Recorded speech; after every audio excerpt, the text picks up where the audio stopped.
नमस्कार दोस्तों, मैं एलपी आपका अपने YouTube चैनल एलपी क्लासेस में स्वागत करता हूं। जैसा कि आप ध्यान देंगे, यूपीपी जो 2024 का ये एग्जाम हुआ, यूपीपी का 17 और 18 फरवरी में, इसका री एग्जाम भर्ती बोर्ड ने बोला कि 6 महीने के अंदर कराना है।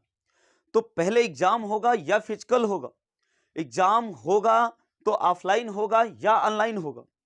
और फिजिकल क्यों होगा, क्यों नहीं होगा, कब डेट पड़ेगी, इस सारी चर्चा मैं करने वाला हूं। तो वीडियो के अंत तक बने रहिएगा। आप लोग इसके विषय में बहुत सारे यूट्यूबर, बहुत सारे फेसबुक, बहुत सारे न्यूज़पेपर वगैरह वगैरह पर पता नहीं क्या अफवाहें लोग फैलाएं, इसकी हकीकत जानने का प्रयास करेंगे। वीडियो के अंत तक बने रहिए प्यारे साथियों। आज मैं इस पे थोड़ा सा डिटेल में चर्चा करने वाला हूं। जैसा कि आपसे पहला प्रश्न ये कि साहब परीक्षा कब होगी? तो परीक्षा भाई साहब आप पढ़े लिखे हो, अनभिज्ञ तो है नहीं कि परीक्षा कब होगी। पहले ध्यान दीजिएगा, अभी अभी ये लोकसभा चुनाव जो 18वीं लोकसभा चुनाव है, ध्यान देंगे, इसकी डेट आ चुकी है। तो डेट आई है, कब आई है, कब खत्म होगा, कब इसकी गणना होगी, इसके बाद आपका एग्जाम होने की संभावना, इसके पहले तो संभावना ही नहीं। पहली बात, सबसे अहम मुद्दा यह है कि फिजिकल कब होगा, या भाई परीक्षा से पहले फिजिकल होगा या क्या होगा, पहले आपका पेपर होगा या पेपर से पहले क्या होगा, फिजिकल होगा। इस पे बहुत सारी चर्चाएं कि क्या यह फिजिकल संभव है या नहीं है। इस पे आइए हम लोग चर्चा करते हैं। बहुत ही अच्छा सेशन है, इस पे हम लोग की चर्चा करनी चाहिए। जैसा कि आपके ध्यान दीजिएगा, अगर मैं एग्जाम की बात करूं कि साहब एग्जाम कब होगा, तो एग्जाम आपका ध्यान देंगे, यह आपका 19 अप्रैल से चुनाव चालू है। 7 चरण में चुनाव होने, 7 चरण, पहले चरण का चुनाव 19 तारीख को, 19 अप्रैल को, और 7वें चरण जो आखिरी चरण होगा वह आपका मित्रों ये 1 जून को होगा। 1 जून को आपका ये खत्म हो रहा चुनाव। फिर इसके बाद 4 जून का काउंटिंग है, उसका रिजल्ट निकलेगा। ध्यान देंगे आप लोग। तो 4 जून से पहले तो कोई संभावना नहीं, ना फिजिकल ना आपकी क्या परीक्षा।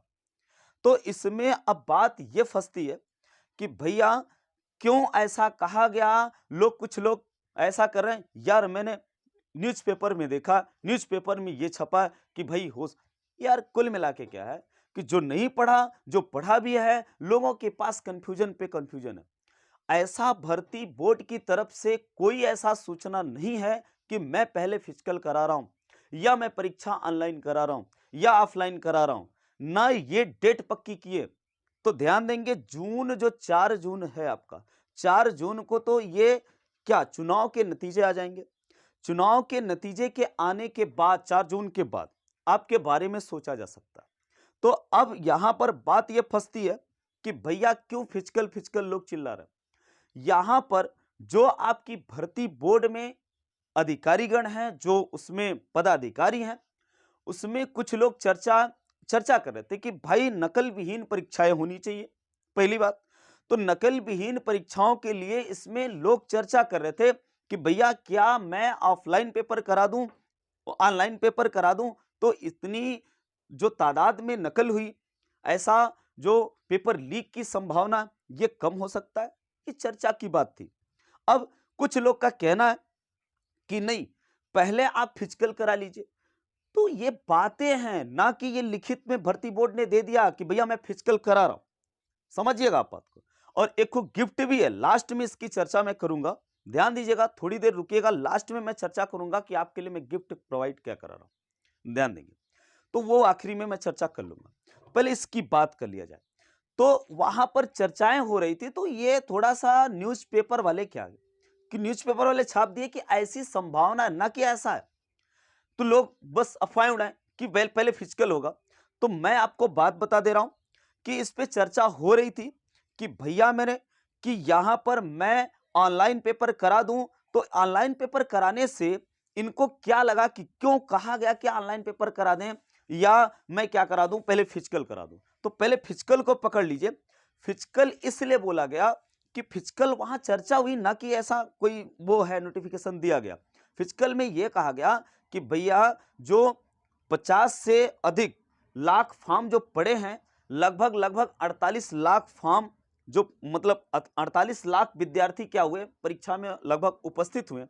तो यहां पर इतने बड़े पैमाने पर परीक्षा होती है तो बहुत सारे सेंटर बन जाते हैं।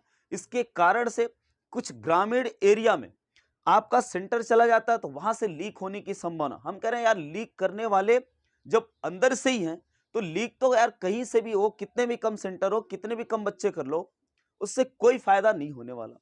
तो अब सुनिए इसका मतलब क्या है। इनका ये कहने का तात्पर्य था कि भैया फिजिकल पहले करा लेते हैं, 20 से 25-30 लाख बच्चे लगभग क्वालिफाइड होंगे उसमें, उसके बाद 25-30 लाख का क्या करा लेंगे, हम परीक्षा करा लेंगे। तो परीक्षा करा हो सकता है कि आपका ऐसा हो सकता है कि पहले फिजिकल हो, संख्या कम कर दे तो ऑनलाइन एग्जाम आपके हो सकते हैं। अब ऑनलाइन एग्जाम होगा तो ऑनलाइन एग्जाम इसलिए फिजिकल कराने की संभावना बन सकती है कि फिजिकल पहले हो जाएगा तो संख्या कम हो जाएगी। नकल की बात नहीं, अभी संख्या कम हो जाएगी। जब संख्या कम हो जाएगी तो ऑनलाइन एग्जाम कराने में सुविधा होगी। ऑनलाइन एग्जाम कराने में साहब क्यों, इसलिए मैं कह रहा हूं कि यहां पर मेरे साथियों ऑनलाइन जो सेंटर होते हैं ये कम है, ध्यान देंगे, और परीक्षा ज्यादा दिन तक चलेगी तो नॉर्मलाइजेशन में भी प्रॉब्लम होगी। ध्यान दीजिएगा, कई पालियों में परीक्षा होंगी, लगभग महीने, 1.5 महीने, 2 महीने जा सकते हैं परीक्षा, तो इतना नॉर्मलाइजेशन भी प्रॉब्लम करेगा। तो सारी चीजों की चर्चाएं चल रही हैं, ना कि ऐसा कोई नोटिफिकेशन आया मेरे साथियों कि ऐसा हो रहा है। हाँ, बशर्ते ये कि आप माइंडली सेटअप हो जाइए कि मुझे परीक्षा भी देनी है और फिजिकल की तैयारी करनी है। अब कहोगे ये क्या पागलपन है भाई। हम कह रहे हैं बच्चों मेरे साथियों सॉरी, ऐसा आप ये सोचिए कि मैं क्या दिन भर पढ़ता हूं, क्या मैं फिजिकल की तैयारी, मान लो ये पता नहीं यार आप लोगों में या हम लोगों में क्या ये भ्रम है कि भाई साहब फिजिकल हो या क्या हो, परीक्षा हो, इसके लिए दोनों के लिए तैयार हो जाओ, कोई दिक्कत नहीं। एक टाइम आप अपनी फिजिकल की तैयारी कर लो, घंटे 2 घंटे, ज्यादा तो करना नहीं, आराम आराम से करते रहो। जैसे ही डेट क्लियर होती है, फिजिकल आना है या परीक्षा देना है तो आप उसको कवर कर सकते हैं, दिक्कत नहीं। लेकिन दोनों को साथ लेके चलना है। सबसे पहली प्राथमिकता आपको देनी है मेरे दोस्तों कि परीक्षा को क्वालिफाई करना, परीक्षा के लिए तैयारी करो। और फिजिकल के लिए ध्यान दीजिएगा, फिजिकल के लिए एक टाइम आप घंटे 2 घंटे निकालकर फिजिकल थोड़ा थोड़ा रनिंग वगैरह करते रहें, इसमें कोई दिक्कत नहीं है। पहले फिजिकल करा सकता है, अभी कोई ऐसी सूचनाएं नहीं है कि जहां जहां की आपको ऐसा बता दिया गया। तो फिजिकल आप लोग करते रहें, इसके बाद साथ साथ पढ़ाई भी करते रहें। पढ़ाई भाई हम कह रहे हैं 24 घंटे में आपको 2-4 घंटे, 7 घंटे, 8 घंटे, 10 घंटे जो पढ़ाई को दे रहे हैं, पढ़ाई को दे दीजिए। 1-1.5 घंटा 2 घंटा क्या कर दीजिए, आप फिजिकल को दे लीजिए, कोई दिक्कत नहीं है। तो आप माइंड सेटअप भी बना रहेगा, भैया फिजिकल आएगा तो फिजिकल, भाई हम कह रहे हैं 10 से 15 दिन, 20 दिन, 1 महीना, 1.5 महीना, कुछ तो समय देगा। हम कह रहे हैं पढ़ाई को आप बेस्ट मानिए, इसके पास साइड में थोड़ा सा फिजिकल रखिए, लेकिन फिजिकल को रखिए जरूर, ध्यान दीजिएगा, फिजिकल को रखे। हो सकता है ऑनलाइन सिस्टम बना दें कि ऑनलाइन एग्जाम होगा, तो ऑनलाइन एग्जाम अगर तय हुआ तो हो सकता है ऑनलाइन संख्या कम करने के लिए इतने ज्यादा सेंटर नहीं हो सकते, ध्यान दीजिए। और इतनी परीक्षाओं, इतने लाख फॉर्म हैं, इतनी परीक्षार्थी हैं, इतने परीक्षार्थियों का परीक्षा कराना, इतने ऑनलाइन सेंटर नहीं सुविधा है कि एक साथ 2-3 दिन में करा सके। तो इसलिए हो सकता है कि आपका फिजिकल करके और संख्या को कम किया जा सकता है।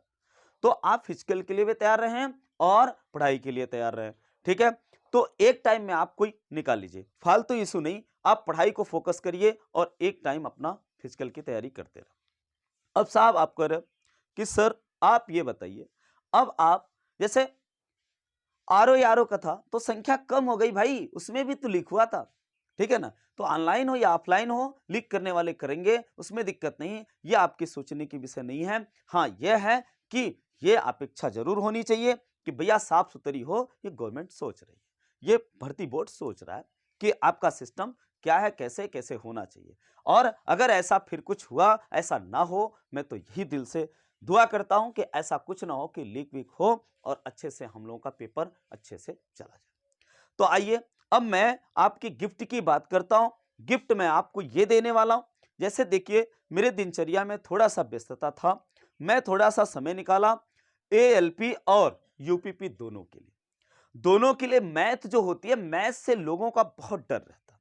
तो मैथ से डरने की जरूरत नहीं भाई साहब, मैं आपको मैथ ट्रिक के हिसाब से पढ़ाऊंगा। जितने भी ट्रिक्स होते हैं, चाहे आपके मैथ्स के हो गए या रीजनिंग के भी कुछ ट्रिक आपको मैं दूंगा। जैसे देखो एक फार्मूले पर मैं कैलेंडर को खत्म करूंगा, तो ध्यान देंगे प्यारे साथियों। मैं आपको पर डे शेड्यूल आ गया, शेड्यूल बना लिए अपना दिनचर्या कैसे रहने वाला कैसे नहीं, क्योंकि सुबह भी कोचिंग होती है मेरी और कॉलेज भी जाना होता है, फिर उसके बाद सेकंड मीटिंग भी कोचिंग होती है। तो सुबह के टाइम में ही हाँ मैं समय निकाला और भोर में सोचा कि मैं भोर में यूपीपी और एएलपी के लिए मैं ट्रिक के साथ मैथ को आराम से कवर करूं। जैसा कि ध्यान देंगे आप लोग, मैं एएलपी सीबीटी 1 सीबीटी 2 दोनों क्वालिफाइड हूं। मैं साइको से रिटर्न हूं, इसलिए मैं सीबीटी 1 सीबीटी 2, आप एलपी के लिए निश्चिंत रहिए। सीबीटी 1 सीबीटी 2 मैथ के लिए आप एकदम निश्चिंत हो जाइए, कोई दिक्कत नहीं होगी। मैं आपको एकदम ट्रिक के हिसाब से और बहुत ही अच्छे वे में, बहुत ही अच्छे ढंग से मैं आपको समझाने का प्रयास करूंगा। सबके पास पढ़ने की क्षमता सबकी होती है मित्रों, बस बशर्ते ये कि जैसे आप दूध में देखो, दूध के कण होते हैं, क्रीम के कण होते हैं। दूध से क्रीम को निकालना, ये भाई मट्ठा जमा के आप दही जमा के निकाल सकते हो, या दूध की पेराई करके कच्चे दूध से ही निकाला जा सकता है। तो वो मशीन का काम मैं करूंगा और आप वही दूध के तरह, भाई दूध दूध रहेगा जब तक उसमें से क्या मट्ठा बना के या वो क्रीम न निकाला जाए। तो कुल मिला के क्या है कि आपके पास क्षमता तो बहुत होती है, बशर्ते आपके तरीके मिल जाएं भाई साहब। तो तरीका हम देंगे, आप मेरा साथ दीजिएगा, मैं वादा करता हूं मैथ में कोई डर नहीं होगी। तो बस इन्हीं बातों के साथ ध्यान दीजिएगा, आप अफवाह में मत पड़िए, आप लोग दोनों की तैयारी करते रहिएगा। भाई 80% आप दीजिएगा परीक्षा को, 20% आप फिजिकल को दीजिए और लगे रहिए। कंटिन्यूटी होनी चाहिए, रेगुलर आप क्लास करते रहें और पढ़ाई अपना करते रहें। तो मैं इसी के साथ आपके साथ विदा लेना चाहता हूं। जय हिंद, जय भारत। Thank you for